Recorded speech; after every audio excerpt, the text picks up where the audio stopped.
ఎకరా 237 కోట్ల తెలంగాణ రియల్ ఎస్టేట్లో సరికొత్త రికార్డు. సర్కారు వారి పాట 139 కోట్లు, 70.5% అధిక ధరకు అమ్మకం. రాయదుర్గం గ్రోత్ కారిడార్లో 6.29 ఎకరాలు కైవసం చేసుకున్నటువంటి గౌరవ వెంచర్స్ గత ఏడాది వేలంలో ఎకరా 177 కోట్లు, రావిర్యాల్లో గజం ధర 86,500. అంటే చూడండి, కేసీఆర్ ఉన్నప్పుడేమో 150 కోట్లు వలికింది, ఇప్పుడేమో ఏకంగా 237 కోట్లు పలికిందట.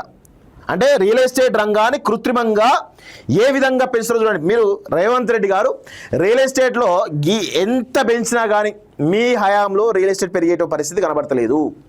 రియల్ ఎస్టేట్ రంగం మొత్తం కుదేలైపోయింది. మీరు ఇదంతా చేసినంత కృత్రిమమైనటువంటి పెరుగుదల మాత్రమే, ఏదో డిమాండ్ ఉందనేటువంటి చెప్పే ప్రయత్నం తప్ప మొత్తం మీ హయాంలో వచ్చిన తర్వాత రియల్ ఎస్టేట్ రంగం పూర్తిగా పడిపోయింది.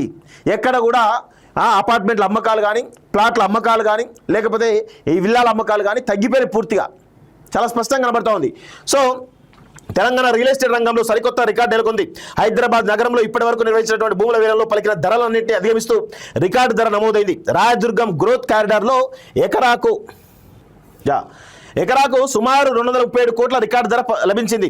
ప్రభుత్వం నిర్ణయించిన ధర 139 కోట్లు అయితే దాదాపు 70% పైగా ఆన్లైన్ వేలలో అమ్ముడుపోయిందట. రాయదుర్గం గ్రోత్ కారిడార్ మధ్యలో టీ హబ్ వెనుక భాగంలో ఉన్నటువంటి ప్లాట్ విస్తీర్ణం 6 ఎకరాల 29 గుంటలు. Survey number 83/1, flat number 1A 1F బహుళ వినియోగానికి అనుమతి ఉన్నటువంటి భూమిని టీజేఏసీ వేలం వేసింది.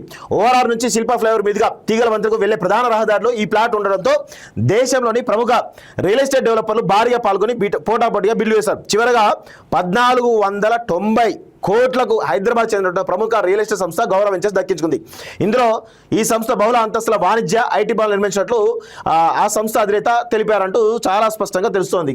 సో ఇంకొక ఇదే గ్రోత్ కారిడార్లో 7.67 ఎకరాలకు సంబంధించినటువంటి ఏదైతే ఉందో దాని వేలం వేగా 177 కోట్ల పలికిందట. సో ఇది ఇంకొక సెకండ్ హైయెస్ట్ అన్నట్టు.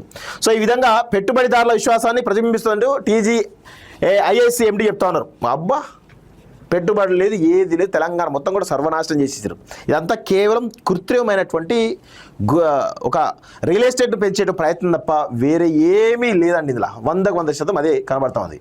ఇగో జగన్ అధికార మండతో పిఏ దోపిడీ పరమాట 3 రాష్ట్రాల్లో కేఎన్ఆర్కు ఆస్తులు, కేఎన్ఆర్ ఇంట్లో పోలీసుల తనిఖీలు అంటూ చూస్తాను. ఏదో మరి పరిస్థితి. సో ఇక్కడ ఏమంటారు, గౌరవ వెంచర్స్ నేపథ్యం ఏంటి? గౌరవ వెంచర్స్ వ్యవస్థాపకుడు ఆదిత్య గౌర 3 దశాబ్దాలకు పైగా రియల్ ఎస్టేట్ అనుభవంతో ఇప్పటివరకు లక్షల చదరపు అడుగుల కమర్షియల్, రెసిడెన్షియల్ ప్రాజెక్టులు అభివృద్ధి చేశారు. గతంలో క్రెడాయ్ లో వైస్ ప్రెసిడెంట్గా పనిచేశారు. పెట్రోకెమికల్, ఏరోస్పేస్, డిఫెన్స్, ఐటీ రంగాల్లో కూడా ఈ గ్రూప్ తన కార్యకలాపాలను కొనసాగిస్తుందంటూ చూస్తా ఉన్నాం. సో ఇదొక పరిస్థితి, గౌరవ వెంచర్స్ యొక్క చరిత్ర అది.